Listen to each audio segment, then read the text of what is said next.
Ixi, esse amém foi tão fraco. Amém, irmão? Pode dar um glória a Deus, não precisa economizar. Glória a Deus é uma coisa que a gente não precisa economizar, viu? Certo? Você pode dizer à vontade, pode dar aleluia, glória a Deus, né? Tem uns torcedores de futebol aí que quando o time ganha, a 3 quadras você vê o sujeitinho lá, gol, né? Então dá um glória a Deus mais longe, né? Amém? Porque o nosso Deus merece que a gente glorifique. Isso, glória a Deus. Ele merece toda honra, glória, majestade. Amém? Nós vamos continuar meditando no tema que iniciamos no domingo passado, a respeito de igreja, mantenha-se alerta, né? Igreja, mantenha-se alerta. E nós vamos dar uma continuidade. No domingo passado, falamos algumas coisas, falamos algumas curiosidades, falamos que lá o profeta Isaías e o profeta Oséias, eles viram o avião, né? Oséias 11:11, virão voando do Egito como aves. Essas aves que vinham trazendo, que ele estava vendo, bonito, aquela ave grande, era trazendo o povo, né? Isaías 68, quem são estes que voam como nuvens, que voam como pombas, tá? Então falando exatamente do povo de Israel. E isso aconteceu a partir do ano 1948, precisamente depois de 14 de maio de 1948, quando Israel volta a ser Estado e do mundo inteiro há uma movimentação para trazer de volta a Israel os seus filhos. É bíblico, a Bíblia ela é especial, é extraordinária e ela se cumpre fielmente. E isso aconteceu, tá? E aí nós estávamos meditando a respeito desse cuidado que a igreja deve ter, desse alerta, porque existem muitas coisas querendo tirar a nossa atenção daquilo que é mais importante, o Criador. Nós somos levados muitas vezes a nos envolvermos com tantas coisas e tiramos a visão do principal, que é o nosso Pai eterno, que é o Criador das nossas vidas. E esse é o problema. E então tem 3 palavras proféticas, momentos proféticos na Bíblia, muito importante. Um deles é o renascimento de Israel. Esse se cumpriu fielmente. Israel hoje é um estado consolidado. Depois que ele voltou, houveram 6 guerras contra ele, não conseguiu abalar Israel, porque Israel é uma promessa de Deus. Custe o que custar, gostem ou não, Israel é uma promessa de Deus. Aquele Israel ali, onde Jesus vai descer. Jesus não vai descer em Brasília nem no Brasil. Muita gente inventou uma história de que Deus é brasileiro. Querendo tirar a visão real de que Deus, ele cumpre a sua palavra e a promessa é em Abraão e ele vai a Jerusalém. Então, o renascimento de Israel. O segundo que nós vamos continuar meditando hoje é sobre o ministério da iniquidade, que ele chega ao seu apogeu, o seu ápice, ele chega ao seu ponto máximo com a revelação do filho do pecado, né? Que é o líder maior, que é o anticristo. Na verdade, este personificado, porque desde que Cristo veio, já em Cristo haviam vários anticristos, tá? Ali contra Jesus Cristo. Então, quem é contra é um anti, tá? Então, durante toda a história nós vamos ter levantado esse, mas esse é especial porque a palavra de Deus, a palavra de nosso Deus fala dele e fala com uma profundidade muito grande e a gente precisa estar alerta, estar com cuidado. E o terceiro ponto, muito importante, é o reinado messiânico de Jesus. Eu não vou perder tempo falando sobre ele, porque esse a gente vai curtir. Amém? Eu já vi que ninguém vai participar do reinado de Jesus Cristo aqui, não é? Amém? Você vai participar do reinado de Jesus? está todo mundo errado aí, está todo mundo complicado, né? O terceiro aspecto da Bíblia importante fala a respeito do reinado de Jesus Cristo. Desse eu não vou me ocupar em falar, porque eu vou viver. Mas aqui na terra, nós precisamos ser atalaia, trombeteiro, sentinela, para estar anunciando sobre uma coisa muito séria chamada o ministério da iniquidade. Muita gente fala da iniquidade como sendo dos aperfeiçoamentos maior do pecado. Chega a ser o suprassumo do pecado. O pior que não é. A iniquidade é tudo aquilo que afeta a Deus. No hebraico, a tradução para iniquidade é sem justiça.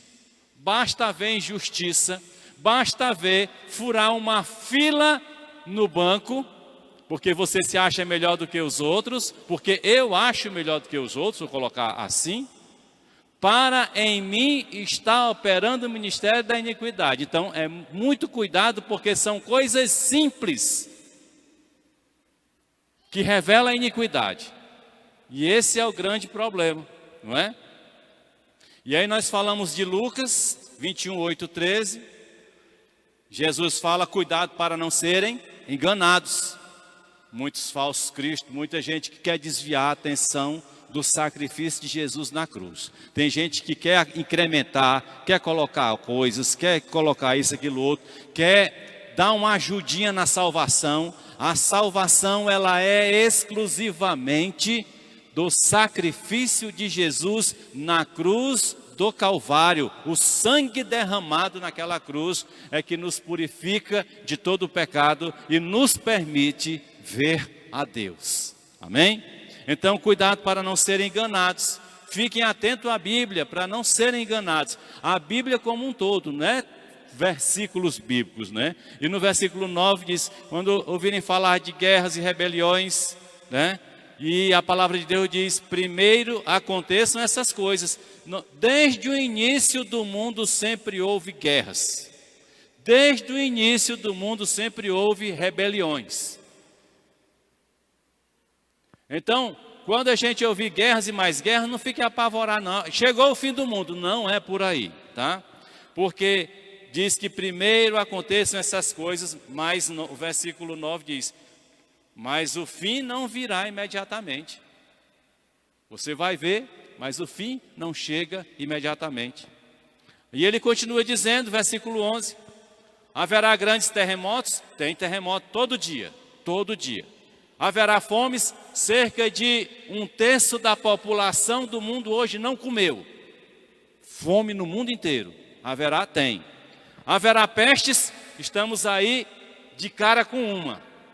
Sem falar as outras milhares de pestes que existem no mundo, tá? Essa aqui deu uma famazinha porque se fala muito dela. Mas existem muitas e muitas outras, tá? Então, pestes em vários lugares, sim. Acontecimentos terríveis, e tem um detalhe no final desse versículo, eu chamo a atenção, que vai acontecer. Por isso, ainda estamos aqui, olhando para o céu, que diz assim, grandes sinais provenientes do céu. Ainda não aconteceu isso, tá? Aqui e acolá, a gente vê uma coisinha, uma nave rodando por aí, caindo um foguete, né, um satélite. Tem centenas, milhares de satélites já, mas aqui não está falando de satélite, está falando de sinais. Eu me lembro quando eu era menino, morava no prefeito Zé Walter, eu pensei que o mundo se ia acabar, que foi no início de uma noite. Eu olhei, com muita gente aí, é o fim do mundo, todo mundo correu para dentro de casa. Uma grande luz veio do céu e cresceu. Mas sinais nos céus vão deixar a gente maravilhado. E eles estão prestes a acontecer. Quando começar a acontecer, dê glória a Deus. Não vá se esconder, viu? Tá? Aí ele falou, mas antes de tudo isso, prenderão e perseguirão. Quando? Na diáspora, quando os cristãos foram foram perseguidos em Jerusalém, Israel, foram levados para outros lugares, foram mortos, foram torturados, perseguição, e até o dia de hoje ainda continua, né? Então, isso aconteceu, está acontecendo, mas o que eu quero chamar a atenção para hoje, então, esses sinais é para deixar a gente alerta que a palavra de Deus, ela se cumpre fielmente, ela se cumpre, tá? Mas aqui, segundo Tessalonicenses capítulo 2, versos 1 a 11, a palavra de Deus vai dizer assim, eu vou comentando algumas coisas nesse texto logo. Irmãos, quanto à vinda do nosso Senhor Jesus Cristo e o nosso reencontro com Ele, rogamos a vocês, tá? Fiquem alerta, alerta, igreja. Não fique preocupado, não. Ele diz que não se deixem abalar, nem alarmar tão facilmente, quer por profecia, quer por palavras, quer por carta supostamente vinda de nós, como se o dia do Senhor já tivesse chegado. Tem pessoas que andam por aí dizendo que Jesus Cristo já veio. Se ele tivesse vindo, a coisa era outra. O reinado dele será um reinado de paz.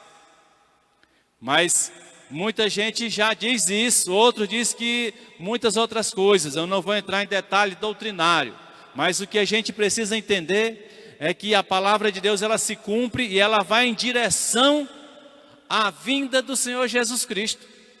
E a gente tem que se manter, olha, de olho bem aberto, como sentinelas.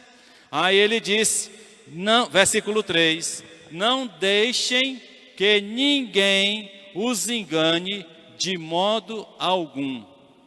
Antes daquele dia virá a apostasia. Essa palavra que muita gente acha bonita, tem gente que acha tão bonito que quer botar até o nome do filho. Essa palavra é horrível, tá? Apostasia é o abandono da fé. Em outras palavras, bem simples, apostasia é você virar as costas para Deus. E muitos de nós temos virado as costas para Deus. Porque não é o fato de carregar uma Bíblia na mão, não é fato de ter atos religiosos que quer dizer que nós estamos de bem com Deus. Mas é o nosso relacionamento com Ele, aí é com cada um. Ninguém consegue entrar no teu coração e na tua mente e saber o que passa, mas você sabe. Eu não sei. E muitos de nós temos virado as costas para Deus. Umas histórias, a gente muitas vezes quer engabelar Deus com conversa furada. E isso chama-se apostasia, tá? É uma renegação. É que deixou de professar a sua fé. Então, antes virá apostasia, e então será revelado o homem do pecado, o filho da perdição. Haverá entre nós, tem gente que diz que já está aí, não posso afirmar nem desafirmar, mas é uma personificação do que não presta, do perigo, tá? O versículo 4 diz assim, falando dele, ó, este se opõe e se exalta acima de tudo o que se chama Deus ou é objeto de adoração, a ponto de se assentar no santuário de Deus, proclamando que Ele mesmo é Deus. Não se lembram de quando eu ainda estava com vocês, costumava lhes falar essas coisas? E agora vocês sabem o que o está detendo, para que ele seja revelado no seu devido tempo. Paulo, ele está trazendo para nós uma coisa aqui profunda. Nesse versículo 6, que a gente precisa orar. Porque ele diz assim, tem algo que está detendo.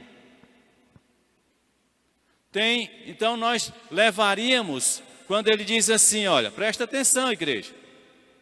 Presta atenção comigo, você tira suas conclusões. Não sou eu que determino as coisas da palavra de Deus. Ninguém tem poder disso. Mas o Espírito Santo, ela coloca em nossos corações, né? Quando ele diz assim: e agora vocês sabem o que está detendo, para que ele seja revelado no seu devido tempo.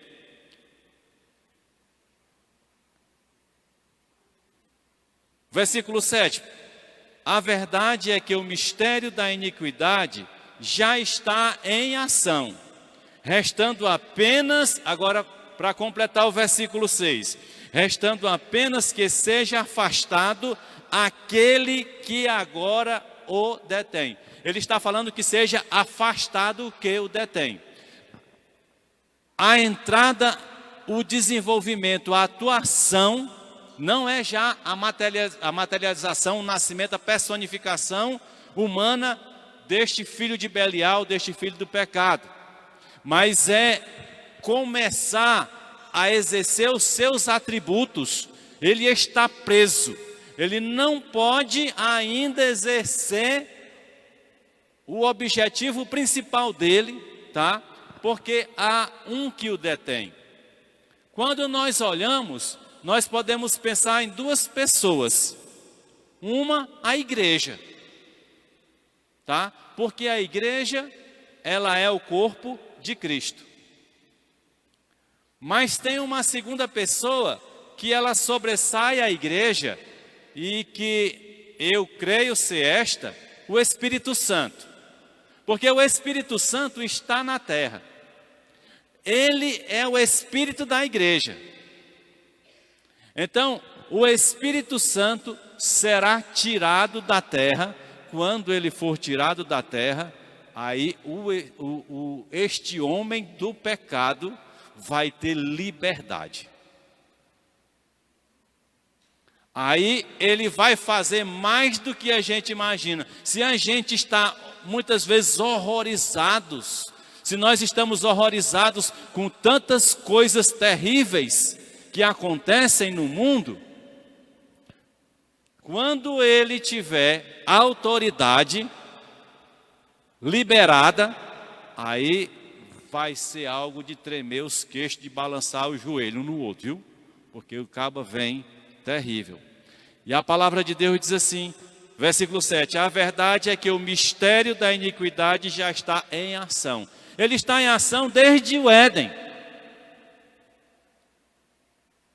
Porque foi o mistério da iniquidade que envolveu Eva, e envolveu depois Adão, e saiu envolvendo o povo naquela época. Então, ele já está em ação desde aquela época. Ele está em ação tão grande que as pessoas construíram ídolos para adorar. E muitas vezes nós queremos também ídolos para as nossas vidas. Versículo 8. Então será revelado o perverso. Na minha tradução diz o perverso. A quem o Senhor Jesus matará com o sopro de sua boca e destruirá pela manifestação de sua vinda. O versículo 8, então ele fala no terceiro cumprimento importante das Escrituras, que é a vinda de Jesus. Esse nós não vamos falar.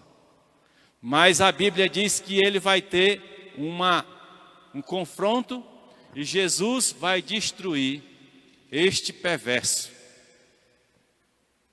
que vem como ser humano. Mas prestem bem atenção, porque o problema não é você só conhecer os fatos de coisas que estão vindo, mas é saber das formas em que estes fatos vão se desenvolvendo. E esse é o grande problema. É que se a gente não vigia, se a gente não é sentinela, nós somos pegos por estas situações. Versículo 9. A vinda desse perverso é segundo a ação de Satanás. Aí olha, com todo poder. Cuidado, Cuidado, crente, que gosta de correr atrás de igreja que tem poder. Igreja não é para ter poder. Igreja é para ter a presença do Espírito Santo. E o poder da igreja está no Espírito Santo. Igreja não é para ser exaltada. Exaltada é para ser Jesus Cristo. Esse é um problema.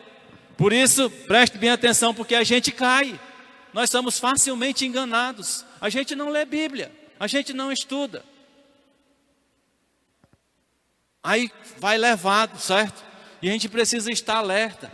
Ele diz assim: com todo o poder, com sinais e com maravilhas.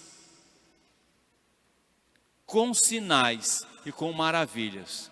Eu não estou aqui dizendo que o meu Deus não tem poder de curar quem quer que seja, de tirar de uma UTI ou de levantar de um caixão de defunto. Eu não estou dizendo isso, porque o meu Deus é quem tem o poder real para tudo isso. Mas muitas vezes eu fico pensando que pessoas vão à igreja para ser curado de uma dor de cabeça. Ah, eu entrei com dor de cabeça, saí bonzinho. Meus queridos, tome uma aspirina. Resolve. Desculpe. É porque a gente sai do objetivo principal, porque a igreja que tem poder é aquela igreja que anuncia a palavra de Deus sem puxar para si a fama, colocando Jesus Cristo acima de tudo. É Ele, por Ele e para Ele. Tudo é Jesus Cristo. Foi Ele, mais ninguém. Então não tem igreja com poder, não tem igreja especial. Tem o Senhor Jesus Cristo. Mas este indivíduo, ele vem, ele vai estar entrando, e já ele entra nas igrejas, ele entra em todos os lugares. A mídia, nós somos tomados pela mídia. Olha, uma coisa, o que é moda? O que é moda? É aquilo que está saindo na propaganda, né? Ah, fulano, tu viu o modelito novo que aquela fulaninha está usando, né? Aquela atriz linda e maravilhosa está usando um modelito, aí todo mundo vai usar um modelito. As pessoas, elas vão sendo atraídas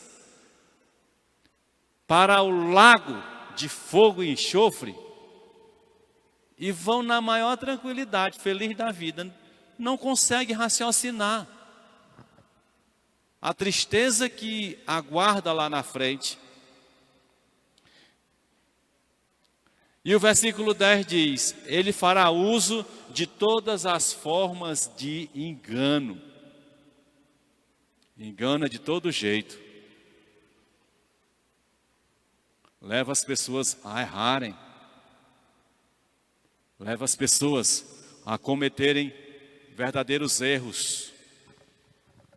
E fará uso de todas as formas de engano da injustiça para os que estão perecendo, quando rejeitaram o amor à verdade que os poderia salvar.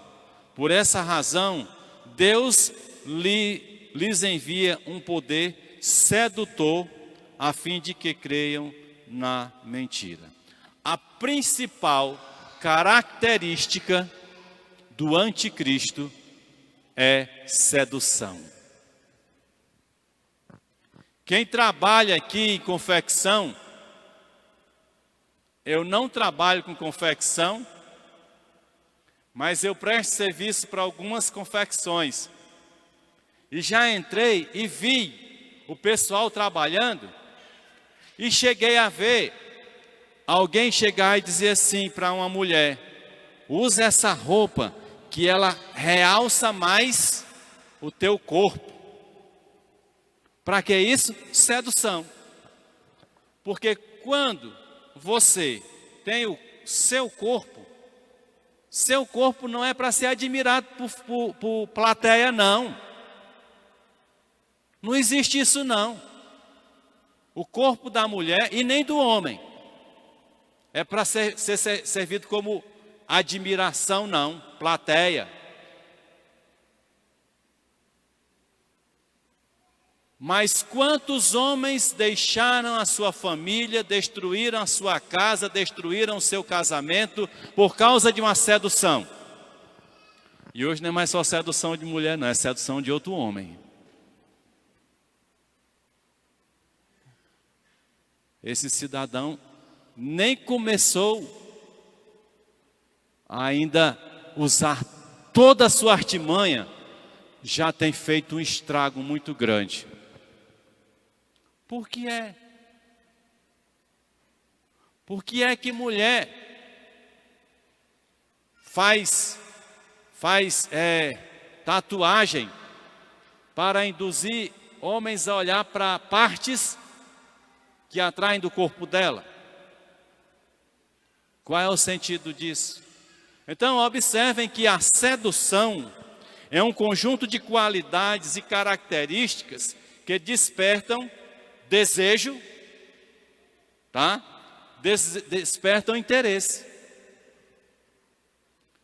E a mulher a gente coloca sempre assim como não é um objeto. A mulher se fez objeto, me perdoem as irmãs. Mas tem muita mulher que se faz objeto, porque ela faz tudo para chamar a atenção do seu corpo. Então, ela se faz objeto. E quando uma mulher se faz objeto, ainda que seja um objeto lindo, notório, ela está se diminuindo, se desvalorizando. Por isso existem guerras, existem traições, existem mortes. Essas crianças que morreram aí, como é que uma mulher defende um sujeito que matou o filho? Um engodo de Satanás. Como é que um homem que já passou não sei quantos relacionamentos está ali com uma mulher que já tinha um relacionamento e saiu para ver com o outro? Um engodo. E isso é só o começo. Às vezes nós não entendemos. E a gente precisa ficar alerta, porque a palavra de Deus ela se cumpre fielmente. Esse anticristo, esse filho de Belial, filho do pecado, esse perverso, ele vai se manifestar de uma forma muito especial. Ele vai entrar na igreja.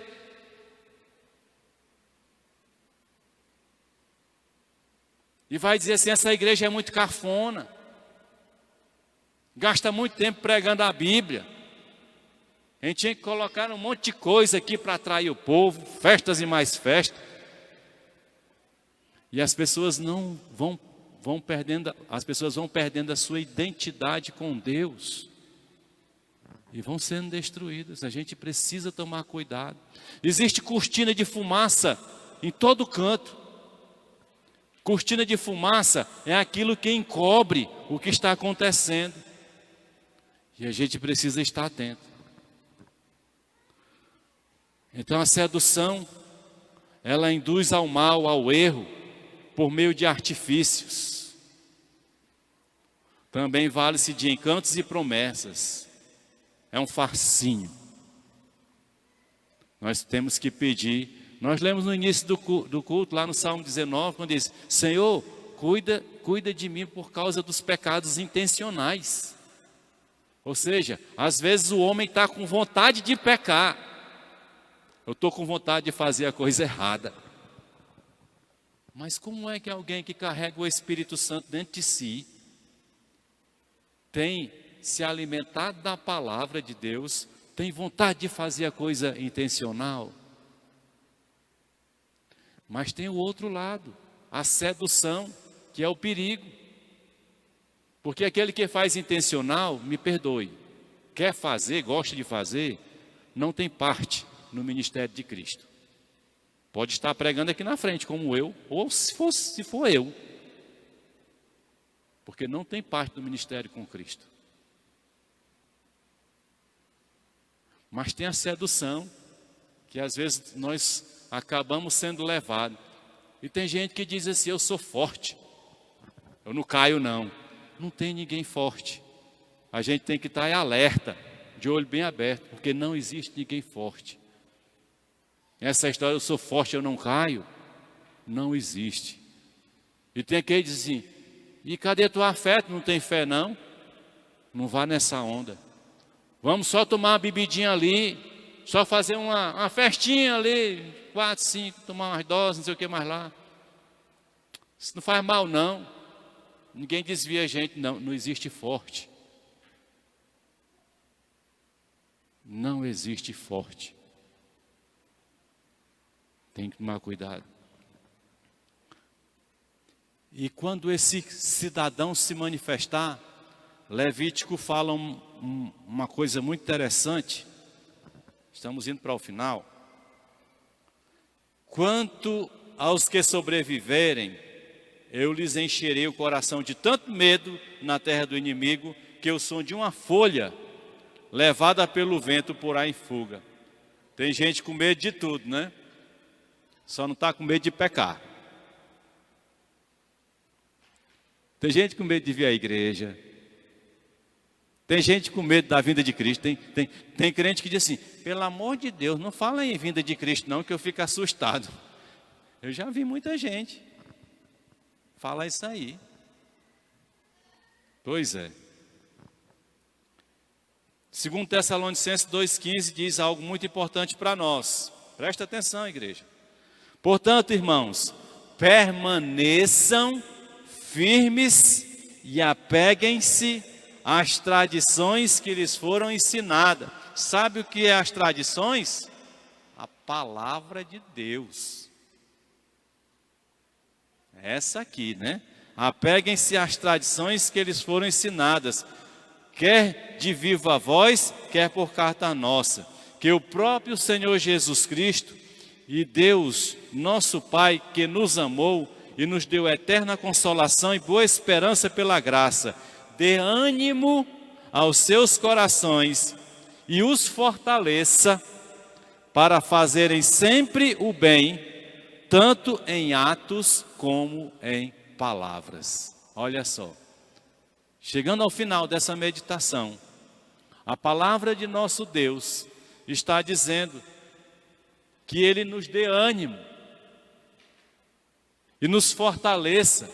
Sabe para quê? Para fazer o bem, através de atitudes, mas através de palavra. Não é à toa que todo culto eu digo, olhe para o seu irmão e abençoe. É para a gente mudar os nossos costumes, de estar falando só mal do irmão. Nós não temos direito de falar mal de ninguém, mas nós temos a obrigação de abençoar. Entendeu? Não temos direito de falar mal de ninguém, mas nós temos a obrigação de abençoar. Então que o Senhor nosso Deus continue derramando da sua graça sobre as nossas vidas em Cristo Jesus. Amém?